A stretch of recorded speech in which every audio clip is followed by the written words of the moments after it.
Well, it's game week 31 in the English Premier League this weekend. Promises to be interesting. And the top four race is also becoming intense. You have 3-4 clubs fighting for practically 2 spots before the end of the season. Welcome to another edition of Sports Hangout. My name is Toby. And we'll talk about the Champions League places, sport for next season. It's becoming interesting right now. We have games this weekend. Bournemouth will take on Manchester United. That's the first game on Friday. And of course, Brighton will take on Liverpool at the Amex Stadium. Everton will take on Chelsea. Aston Villa will take on West Ham United. Let's start with Manchester United, JJ. United are back to winning ways after losing to Newcastle United. Yeah. They were fantastic in their last Premier League game. Yeah. This time around, they are playing away to Bournemouth at the Vitality Stadium. By the way, they are third on the Premier League log. And do you think that United can sustain this to the end of the season? But I've heard United fans saying that, well, third place is a given. I even heard somebody saying that they want to dislodge Manchester City from second place. I'm like, really? I think you look at Manchester United and you see, for a large part of this season, they've been horrible. Yeah. Especially under Ruben Amorim. But since Michael Carrick came in, out of 9, he has lost only one game. 24 points. He's got 19 points. That's fantastic. So it seems like there's a clear structure now, unlike before where Manchester United, they headed into games hoping for, God's grace to help them bring a point. And yes, that club is just about all vibes. But now there's structure, there's clear identity, statement of intent, what they want to. And they are playing once in every 2 weeks. They're playing once in every a week or 2 weeks. Why do you have to bring that? that will also be a factor because now you understand one thing again about Manchester United is the only thing I have against them is when you expect them to win is sometimes when they do. Yeah, and that was what happened against Newcastle United. Yeah. Sometimes when they are playing against West Ham too, that's quite counter-attacking. If you want to be Manchester United, just give them the ball. Let them have the ball. Let them play possessive football and all that, and play on the counter. And that was what Newcastle did against them at St. James's Park some weeks ago. So but then these are another away game. These are another away game for United, and it's quite weary, honestly. They're playing on Friday. That's a bit strange. It's a bit strange. I've been thinking, am I optimistic? There are some games you want to, as a United fan, you want to go and watch. You're not optimistic. That happened against Newcastle. I must tell you, I wasn't optimistic against Newcastle, and I'm feeling that vibe again against Bournemouth.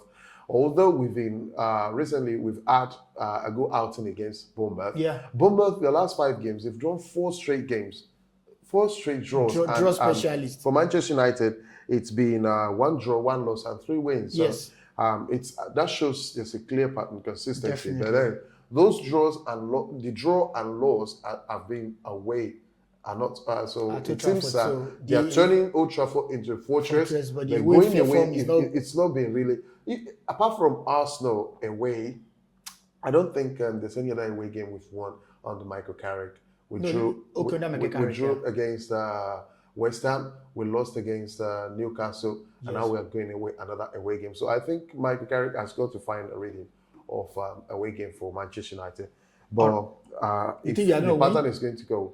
Well, the best Bournemouth has not been impressive. They've not been impressive, but against big teams, you can't. And they're playing at home. And they're playing at home. So I can see a draw being fair, but of course, when you. But United need to win because they are third, yes, but they are not comfortable in that position. It's just 3 points between them and Aston Villa, and about 6 points between them and Liverpool, Chelsea. So it's they need to win to cement their position, and of course, if they hope to dislodge Man City on the second position, they need to be consistent with winning. If they must drop points, it should be a draw, and it shouldn't be consistently dropping points right now at this stage of the season. All right, let's talk about another game that involves those fighting for the top 4 spots. Brighton at the Amex Stadium will take on Liverpool. It was a disappointing result last time out for Liverpool. Considered a late equalizer from Tottenham Hotspur. Richarlison scoring the equalizer for Tottenham Hotspur in that game. But they are playing away to Brighton at the Amex Stadium. And we know that Brighton can be a lot, especially if you are playing against, if you are a big team playing against them at the Amex Stadium. Arsenal went to the Amex Stadium some weeks ago. They had to manage that victory 1-0. Liverpool, they're also going to the Amex Stadium this weekend. Brighton, they are playing at home. Danny Welbeck is fit. They've got core of their players fit for this game. How do you think this will pan out? Brighton, they are not in any danger of being relegated. It's not as if they are chasing the Champions League spot. But for Liverpool, they have a lot of things to lose if they lose this game. Not sometimes these teams you call small teams. When you're playing against them, they have nothing to lose. Especially those who have been assured of being in the competition next season. So they have nothing to lose. But you are chasing something, and when you're chasing something, there's bound to be pressure. Definitely. And when there's pressure, you don't have the freedom to think as they would. They can roam, they can do anything they want to do. At worst, a loss for them, which has little or no consequence. But for you, it has a major consequence. If Liverpool do lose against Brighton next game, it's going to be. In fact, their last two games, they're already outside the top four. They are winless in their last two games. A win, a draw, and a loss. So therefore, for Brighton, I think they won their last game, and they lost their own last two games. So it's about being on balance of paper. There's not much difference, but Brighton, the way they've played big teams, they approach big teams, they approach with a different mentality. And Liverpool recently too, Liverpool have been crumbling, especially when you look at their performances in the second half of this season. That's when they capitulate, that's when they crumble, and that's where they give in, because I don't see them, I think they don't have the energy to match up to the end of the game. So if that's anything to go by, and I think that's when Brighton are most strongest, when you're tired, they can hurt you. So I think it's going to be that way against. Okay, you see Brighton beating Liverpool. I see Brighton beating Liverpool, but they can come out with a draw too. Let's talk about the world champions, Chelsea. I don't know whether to say world champions, but they're still world champions. They should remove that. World champion. World champions, they're out of the Champions League. They lost to PSG because of the week. They are playing away to another blue in Everton as an away game. Everton have been decent this season. They lost narrowly to Arsenal at the Emirates Stadium last time, and they are playing at home against Everton. Chelsea, they need to win this game, because right now, if you check the Premier League table, they are 6th on the Premier League log. So they need to win to close the gap between themselves and those at the top. So away to Everton, do you think Chelsea can come back to winning ways? They need to forget about the disappointment of losing to PSG. Do you think they can do that this weekend? If you look at Everton at the Hill Dickinson Stadium this season, they've been fantastic. And sometimes Everton can turn out to play like prime Real Madrid. And at that time, they're difficult. Against Arsenal, I watched them again. If not for the goalkeeper, the mistake of Jordan Pickford. They were fantastic. In fact, they had chances in the first half. They could have ended that game in the first half, but they were unlucky, and Arsenal had to there eventually. So, but now you look at Chelsea. How do you describe Chelsea? Chelsea are like a team that you call them a long-term project with no blueprint. They are like every time we're rebuilding, and you've spent over $1 billion buying players, and you're still rebuilding, and it doesn't even seem like these players you're recruiting are adding any improvement on your team. You get new manager, no improvement. You get new players, no improvement. You're buying players. How could you spend $1 billion on players without any experience or leadership at the back? You look at their back line, almost no, except for Reece James, and Fofana, who has been in and out of the hospital himself with injuries. Fofana, you can't. Even though that Malasar, that guy that made a mistake against PSG. I just touch upon this. These players are, and those are players Chelsea spend money on. They're not. That's why I said they're a long term. They're a team with long term project, but no blueprint. They don't have a blueprint of what they want to achieve in the long term. They just buy every Tom, Dick, and Harry player that catches their fancy, so I really think at this time you don't even know the game that Chelsea. I don't know. What's their identity? What's their structure? Which player can really, if the likes of Enzo Fernandez, and Enzo Fernandez is a conundrum of a player for me personally. I've been thinking about him. His best position. What type of midfielder is he? A number 10? Is he a number 8? And then you have Cole Palmer, who himself has been a shadow of his former self. And if he's not firing, if he's not performing, it seems like there's no one to create chances for Chelsea. And you have Pedro Neto, who is just a flyer. He flies everywhere he sees. He likes running with like a chicken. Oh, don't even bring that. Garnacho is now the journalist of Chelsea football team. He's the mole in the system. He's the mole in the system. And then you have Joao Pedro, who's been the most consistent player for Chelsea. But when he's not being supplied... Don't forget their goalkeeper. Then Sanchez and Jorgensen. Those guys... they are Kinski in the making. So, those guys... I think everything are going to... if they play like they played against Chelsea and Arsenal, the way will not might. But you know, I have this feeling that Chelsea might win because the last time they went to Villa Park, nobody thought that they could get 3 points. They went to Villa Park and they beat Aston Villa. Now, how was it easy for them at Villa Park is because if you look at Aston Villa's record in the last 3 games, in fact, the last 5 games, they've won just 1. They've lost 3 games, have drawn once. So there was 1 win, 1 draw, 3 straight losses. Okay. So it's understandable. Their form has been abysmal themselves, Aston Villa. And so then you look at Everton.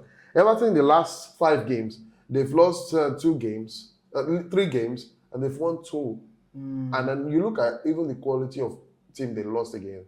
You understand the performances have been top notch. Okay. But then you can it's a different thing. Aston Villa and Everton right now, they are different on the wave balance. And so I don't expect that Chelsea are going to pull another surprise beating Everton again. Talking about Aston Villa, they have a game against West Ham. Right now they are 4th on the Premier League table. This is a team that started the season very well.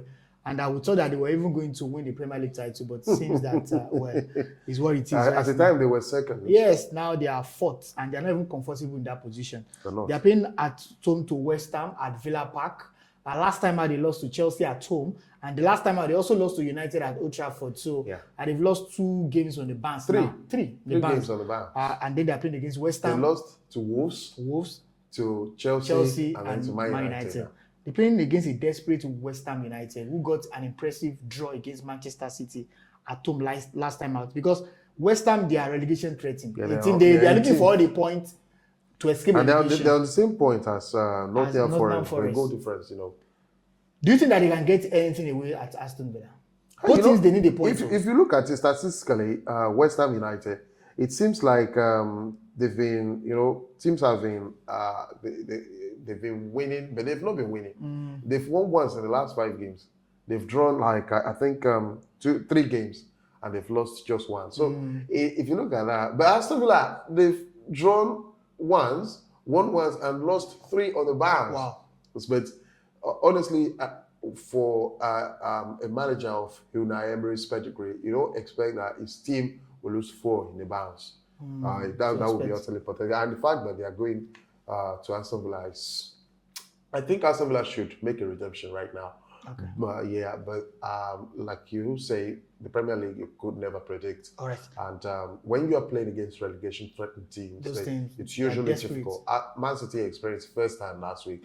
Man United some weeks ago, and so it's been like that. They can go and pick up a draw again, which is for them still okay, but eventually Aston Villa might find a chance. But it doesn't seem the way they played at Man United. It didn't seem like they were anytime soon they are going to redeem that situation. So let's hope that it does come out. But the 2 of them on balance of play or statistically, it doesn't look like West Ham have been really gung-ho themselves. But their performances have been fantastic, to be honest with you. And they have players who can really hurt Aston Villa on the counter. So they are well drilled. They're set up to counter and of course on set pieces too. They are incredible. So they can use that to hurt Aston Villa. All right, to wrap up this conversation, let me put you on the spot. Arsenal, Man City, we expect them one of them to win the title. Maybe it's Arsenal or Manchester City. But 3rd and 4th, who do you think will finish 3rd?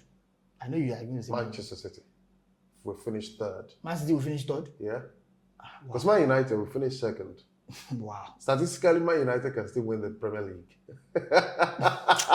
Let's be serious. I'm serious. Statistically.